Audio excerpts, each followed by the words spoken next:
and the living soul inside will carry on. It's a chance to give new meaning to every move we make through the caverns in the caves where we come from. When the light of dawn is on us, we will see what we can be, and the ancient ones can sleep an easy sleep in the hallways of the ages, on the road to history. What we do now will always be with us. It's a chance to give new meaning to every move we make in the caverns, in the caves where we come from. In the curtains that are cursing the darkness, light a candle for where we're going. There's something ahead worth looking for. When the light of time is on us, we will see our moment come, and the living soul inside will carry on.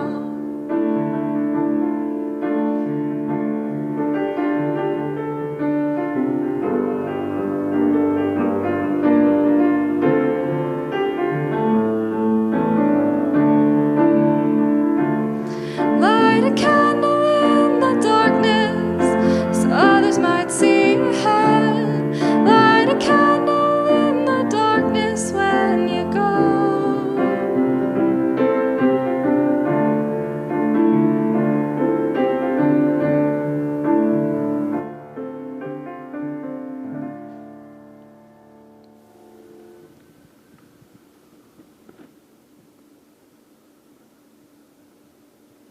Good morning. My name is Christy Magnuski, and I serve on the Board of Trustees of the Unitarian Universalist Church of Spartanburg this year. My family has lived in Spartanburg since 2011, and we've been active members of this church since 2014. Thank you for joining us via live stream this morning. In cooperation with global and national health authorities, we have suspended all in-person church activities for the time being. Our care for one another and for our community only becomes more important in times like these. I encourage you to visit our website, uucs.org, for ways you can join in our work. If you have questions or concerns, please do not hesitate to reach out to me, any of our board members, or any member of our staff. Our job is to serve you. We are glad that you have taken the time to connect with us this morning. Especially in times like these, we need each other. Thank you for being part of our congregation today. We are a people of faith and hope. Welcome.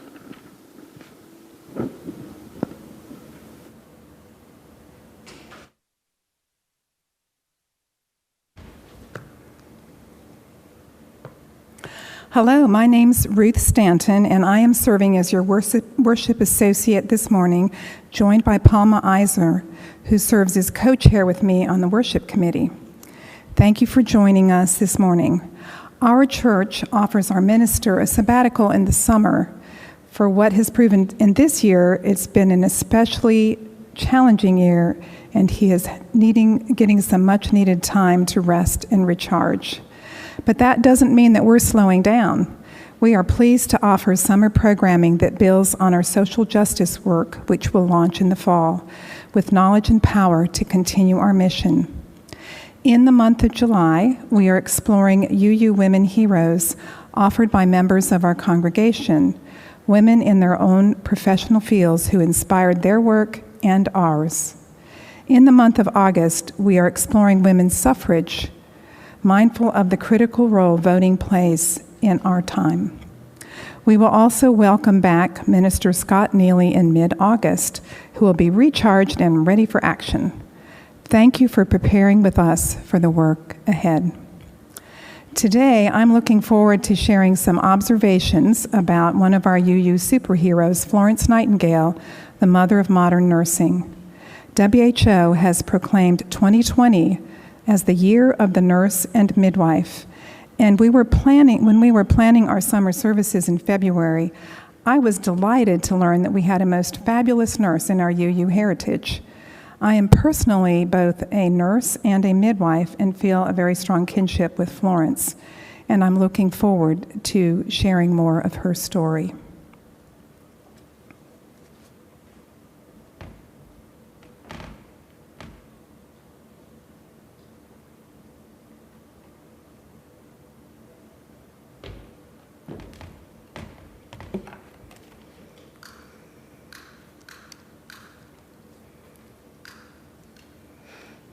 A Spark of Hope by Melanie Davis. If ever there were a time for a candle in the darkness, this would be it. Using a spark of hope, kindle the flame of love, ignite the light of peace, and feed the flame of justice.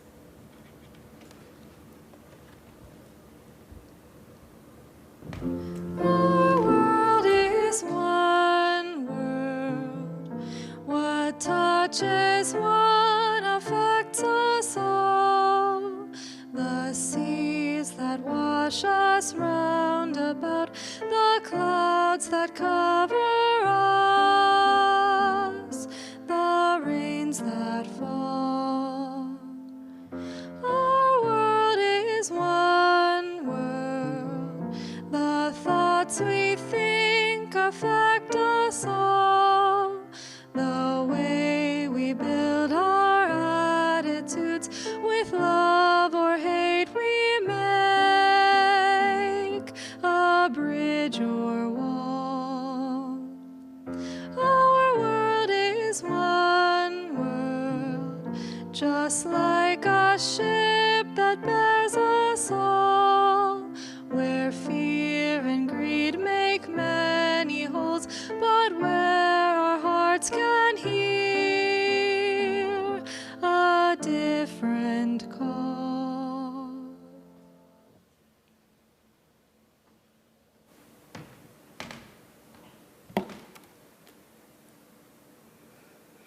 Our covenant, written by this congregation, guides the way in which we live in relation to one another. These words, powerful when they were written, continue to gain power as our congregation has truly embraced these words. Hear them and know that they are intentional. Know that we take them seriously and as we strive to create the world that we know is possible. Let us join our voices and speak the truth of our covenant. We are a people of faith and hope. Together we covenant to strive to become our better selves, to honor both the critical mind and the generous heart, to prove that diversity need not mean divisiveness, and to respond to systems of violence and oppression with the power of love beyond belief. We bring our gifts. Please visit our website at uucs.org. Below this live stream, you will see a button that says Help. This page, updated weekly, contains numerous ways that you can share your gifts, from action to letter writing to litter pickup to financial donations. Give to the church, give to one of the many funds we support, or give to Share the Plate recipient. This month, it is Safe Homes Rape Crisis Center. Safe Homes provides help to victims of domestic violence and victims of sexual assault in Spartanburg and Cherokee counties.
Thank you, Pam and Fred. That was beautiful. This is a time in our live service when we would share joys and concerns by visiting our rippling bowl to hold one another in care and to share what's in our heart. We invite you to share silently with your community now and know that here, your joys and concerns are held by all of us. We also use this time to greet one another. Although we are physically separated, there are still ways that we can connect with each other. Take a moment to send your care or greeting to others, perhaps a text, an email, or just a thought of those in our community. I have missed being in this precious space, but I didn't realize just how much until I entered here this morning. It filled my heart with warmth and love, and I send this feeling out to all of you that are here and at home.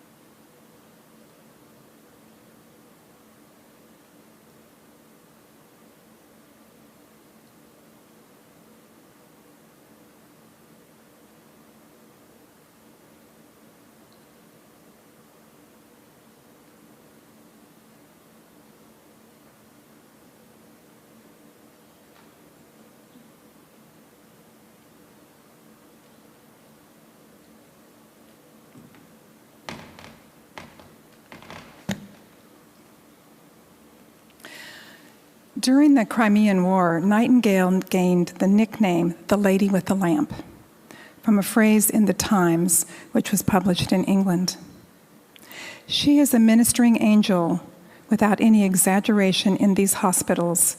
As her slender form glides quietly along each corridor, every poor fellow's face softens with gratitude at the sight of her. When all the medical officers have retired for the night, and silence and darkness have settled down upon those miles of prostrate sick, she may be observed alone with a little lamp in her hand, making her solitary rounds.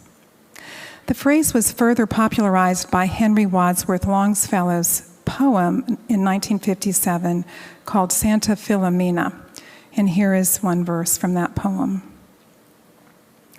Lo, in that house of misery, a lady with a lamp I see, pass through the glimmering gloom and flit from room to room.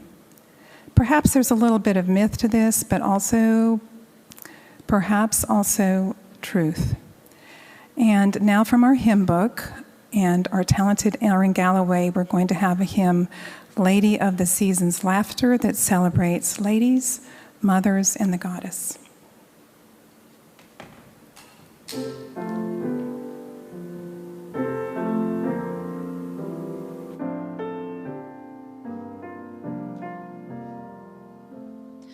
Lady of the season's laughter, in the summer's warmth be near.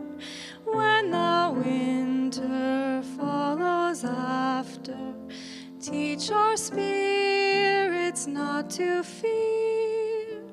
Hold us in your steady mercy, Lady of the turning year. Mother of the generations, in whose love all life is worth, everlasting celebrations bring our labor safe to birth. Hold us in your steady mercy, Lady of the turning earth. Goddess of all time's progression, stand with us when we engage, hands and hearts to end oppression, writing history's fairer page. Hold us in your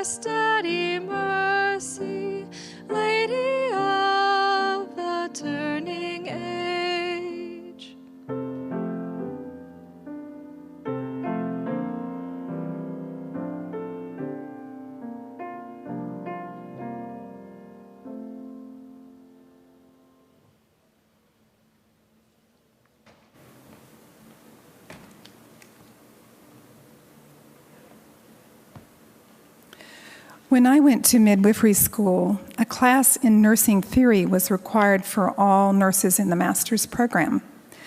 There are a number of nursing theorists with different ideas on how nurses interact with people and communities to improve health. There were theories illustrated by beautiful Venn diagrams and spirals of all sorts and amazing visual aids.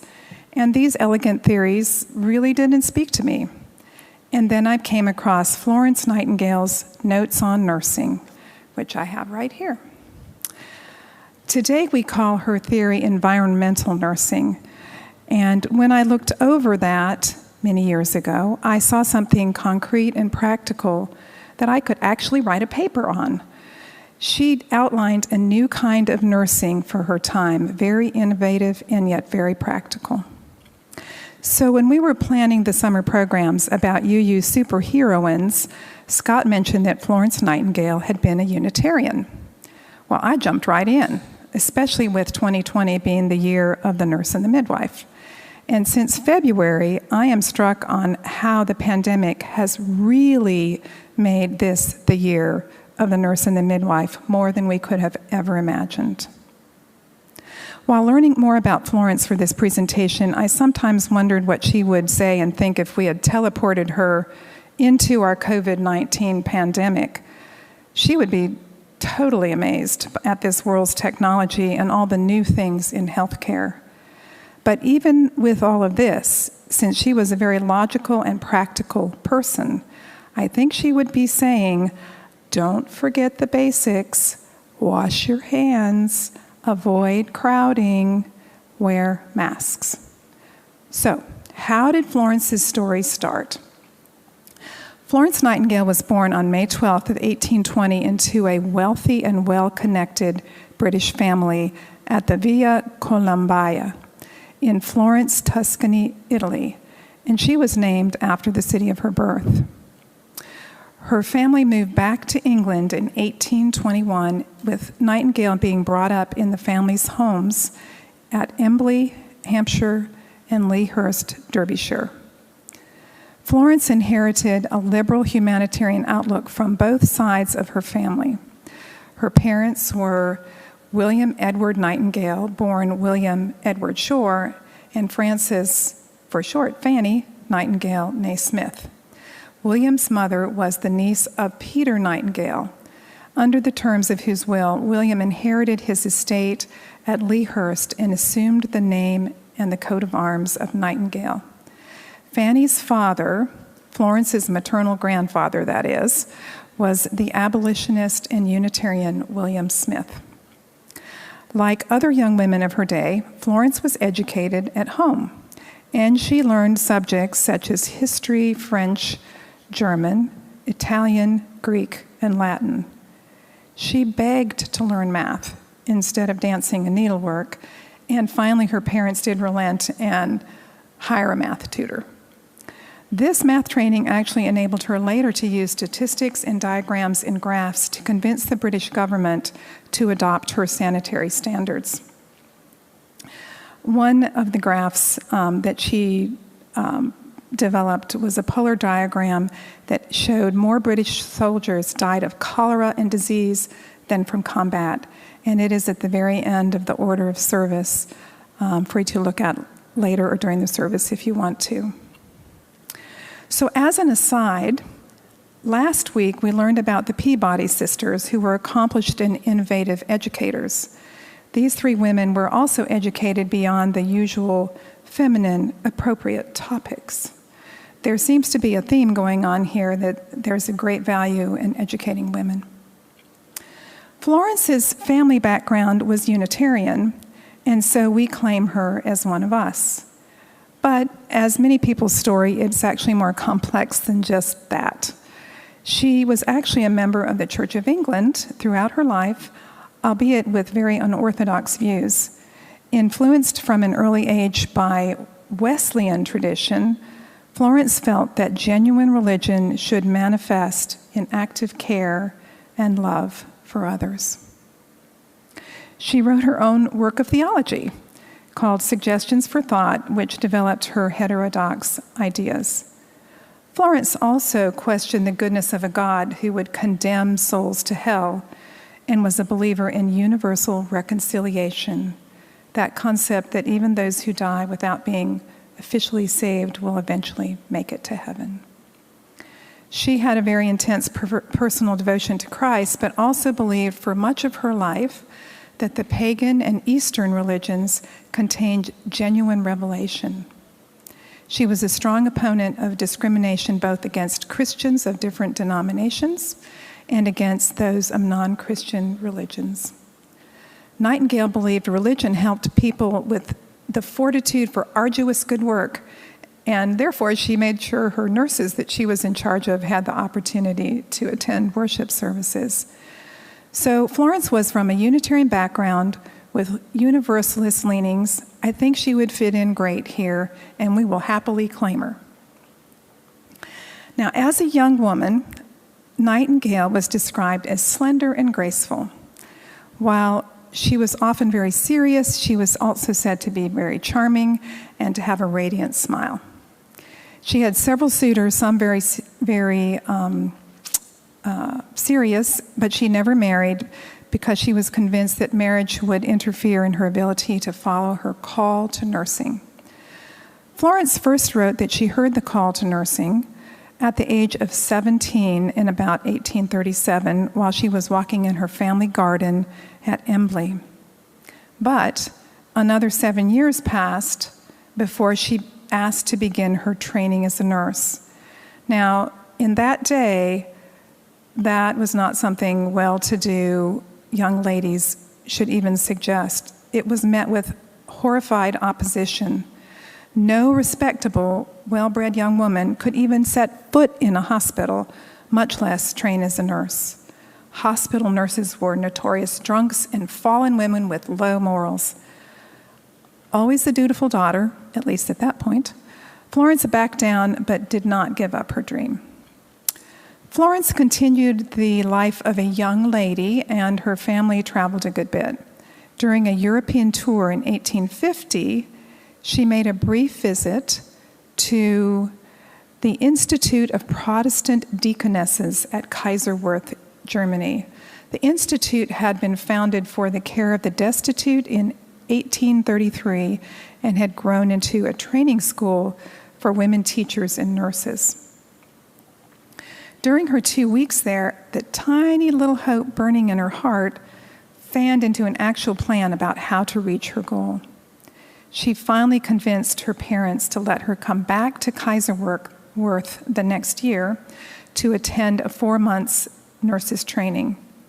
So in 1851, at the age of 31, she fulfilled her dream of becoming a nurse.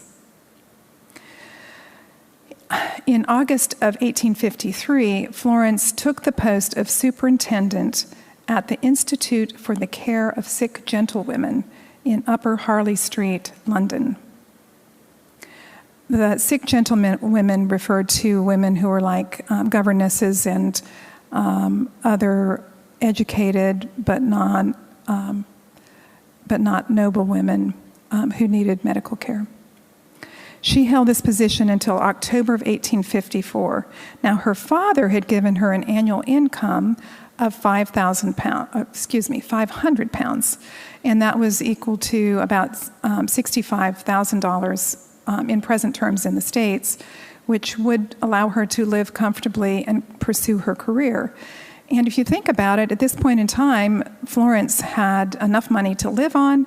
She had a post as a nurse that was actually a respected post, and she could have coasted on her laurels, and that could have been enough, but not for Florence. So her most famous contribution came during the Crimean War. That became her central focus when she got reports back from the war about the horrible conditions for the wounded in Turkey. So on October 21st of 1854, she and a staff of 38 women volunteer nurses that she personally trained were sent to the Ottoman Empire. This included 15 Catholic nuns, some Lutheran nuns, her aunt, and some other volunteering women. This is the very first time that female nurses would serve in the British military, in their hospitals. Florence arrived early November, so heading into winter of 1854 at the Selimiyeh Barracks in Scutari, which is actually an area in current Istanbul. Her team found that the very poor medical care for wounded soldiers was being delivered by horribly overworked medical staff in the face of official indifference. And I'm going to give you a little quote from Florence. And if you have a really weak stomach, you may want to block your ears for about half a minute because it's pretty bad. Quote, "There were no vessels for water or utensils of any kind, no soap, towels, or clothes, no hospital clothes, the men lying in their uniforms, stiff with gore and covered with filth to a degree and of a kind no one could write about, their persons covered with vermin. We have not seen a drop of milk, the bread is extremely sour, the butter is most filthy, it is Irish butter in a state of decomposition. The meat is more like moist leather than food. Potatoes we are waiting for until they arrive from France." End of quote. Medicines were in short supply, mass infections were common, and many of those infections were fatal. So these 38 women were given responsibility for 3,000 men. And I did the math, and that was like 80 men per nurse to try to take care of. And that 3,000 men in the hospitals increased to 5,000 very shortly. The improvements that Nightingale introduced reduced the death rate from 42% to 2%. She made improvements in hygiene herself with her nurses, implementing hand washing and other hygiene measures. Soldiers were bathed, soiled uniforms and linens were removed, and their wounds were treated. Kitchens were set up to actually feed the soldiers some decent food. Laundries were opened. And one little tidbit I came across in one of the things I was reading is that Florence wanted everybody to be separated by at least 6 feet so they wouldn't touch each other. She was super concerned with ventilation and fresh air. So that first winter at Scutari was heartbreaking. Even with the nurses there, 4,077 soldiers died. 10 times more soldiers died from illnesses such as typhus, typhoid, cholera, and dysentery than from their actual battle wounds.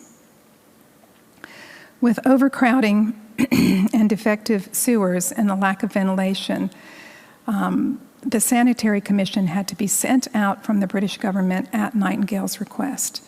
And they arrived in March of 1855, almost 6 months after Nightingale had arrived.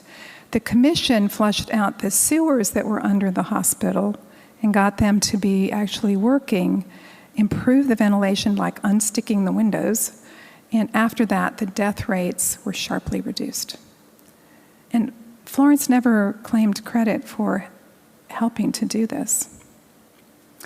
In Crimea, Florence developed her philosophy of the importance of pure air, pure water, efficient drainage, cleanliness, and light for healing and health.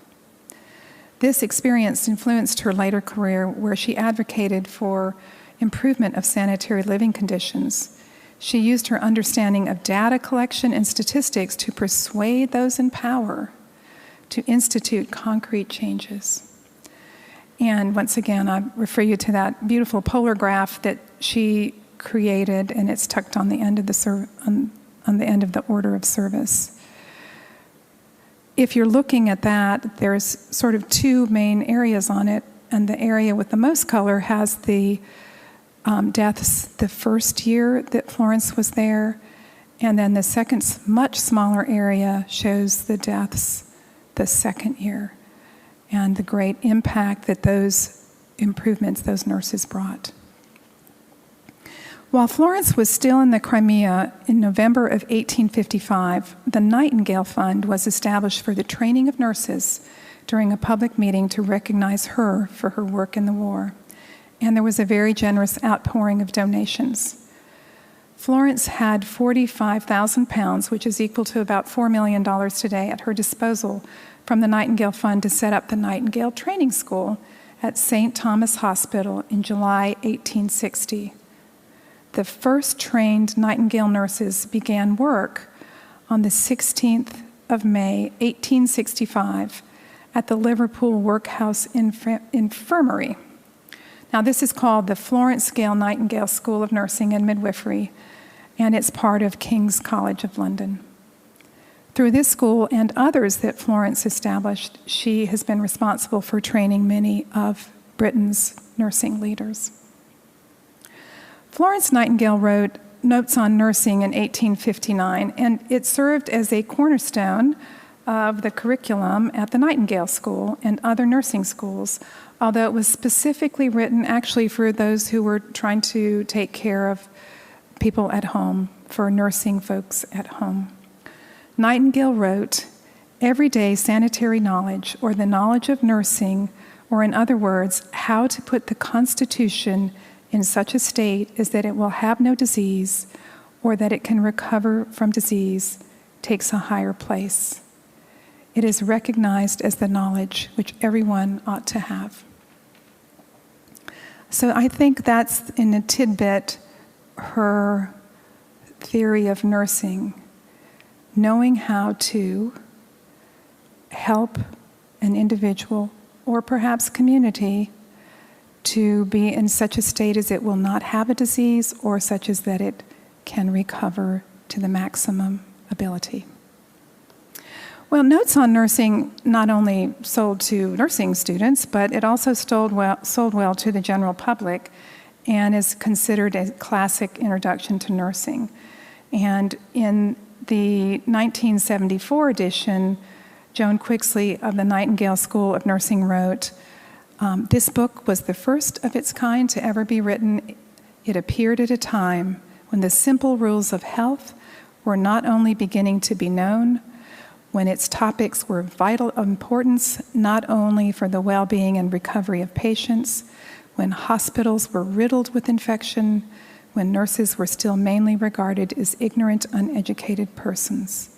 The book has inevitably its place in the history of nursing, for it was written by the founder of modern nursing." Well, Florence spent the rest of her life promoting and organizing the nursing profession. One of her signal achievements was introducing trained nurses into the workhouse system in Britain from the 1860s onward. This meant that if you were in the poorhouse and you were ill, you weren't taken care of just any other old person that was in the poorhouse, but actually were being cared for by properly trained nursing staff. Florence's work also was an inspiration for nurses in the American Civil War. The Union government approached her for advice in organizing field medicine. Her ideas inspired the volunteer body of the United States Sanitary Commission. In 1883, Florence got quite a few honors that were some of the very highest British honors.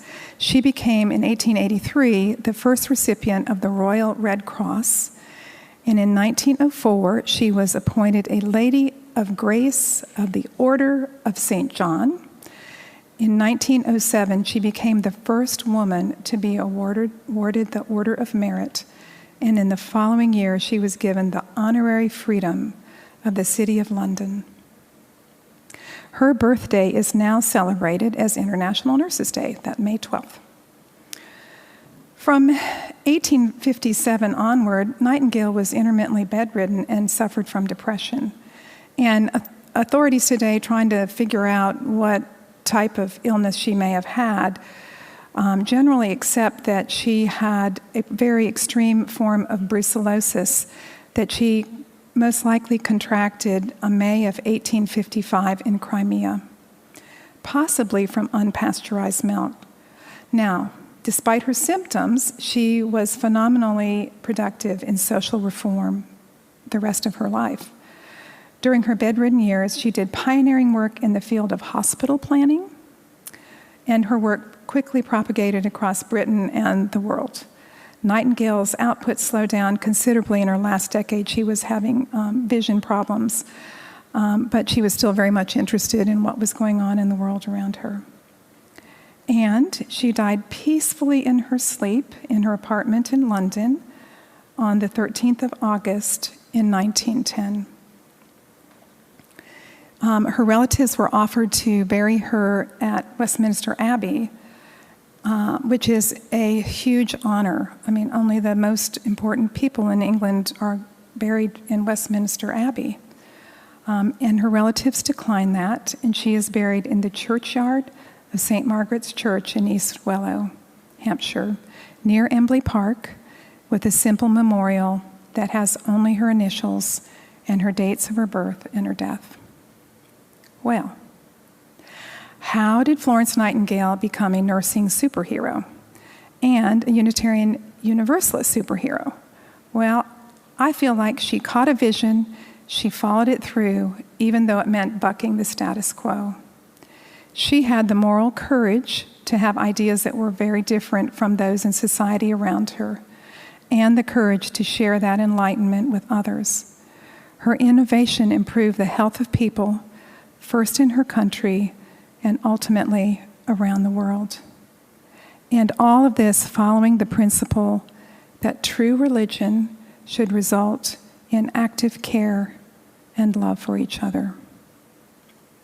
So let's follow in her footsteps, sharing our light with each other during these dark and difficult times.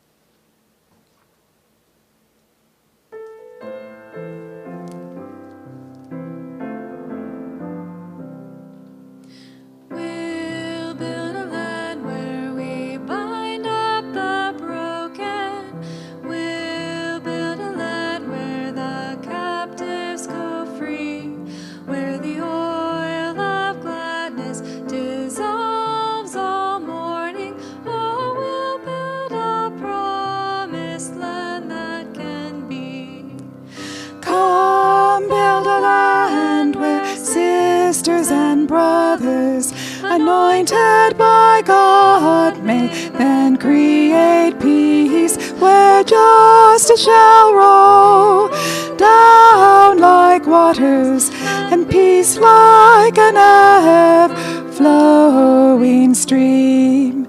Come, build a land where the mantles of praises resound from spirits once faint and once weak, where like oaks of righteousness stand her people. Oh, come build the land, my people we seek. Come build a land where sisters and brothers, anointed by God, may then create peace where justice shall roll down like waters and peace like an ever-flowing stream.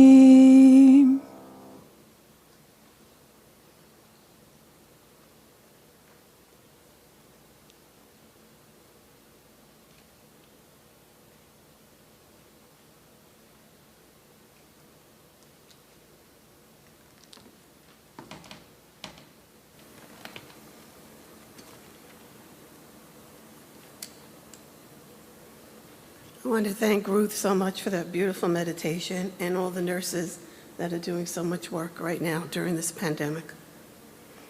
We extinguish the chalice with words from Martha Munson. We extinguish the chalice here that it might glow bravely in our hearts. May it light your path as you leave this place. May it guide your way until we are all together again.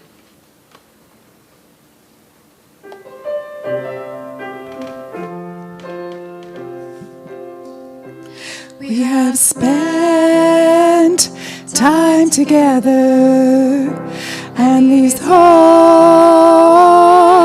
moments Give us strength to go down the winding road until we meet again. We have spent time together, and these holy moments give us strength to go down the winding road until we meet again.